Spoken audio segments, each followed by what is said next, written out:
ना जो मतलब हमारे यकीन के वो उसको समझ ही नहीं सकते। हमारा यकीन ज़रा डिफरेंट है। हम एक काम करते हैं, हो तो हो, नहीं होता तो ना हो भले। और जब उसको छोड़ दो तो जी। फिर क्या होता है? वो खुद ब खुद होने लगता है। जब आर पार किया था तो क्या हुआ था? तो बताओ ना लोगों को, अब जब बात हो रही है, अब जो लाइव घेर लिया है मैंने। अब देखो, हाँ आर पार किया था तो क्या हुआ था, बताओ ना। जब आ, आपने ये सोचा कि आर या पार होता है तो हो, नहीं होता तो ना हो, हम्म। क्या हुआ था?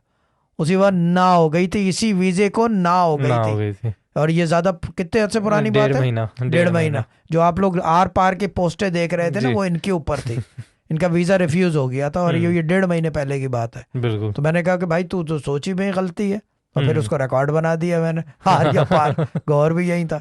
बिल्कुल। यही हुआ था ना। बिल्कुल ऐसा ही हुआ था। ऐसा ही हुआ था ऐसा ना। ही हुआ था। आपने जिस तरह सोचा वो उस तरह हम्म। निकल गया। तो फिर आपने कहा बेयकीनी। था सोच सीधी कर लो सोच सीधी कर लो और बस। छोड़ दो इसको छोड़ दो अपने इसको। हाल। हाँ।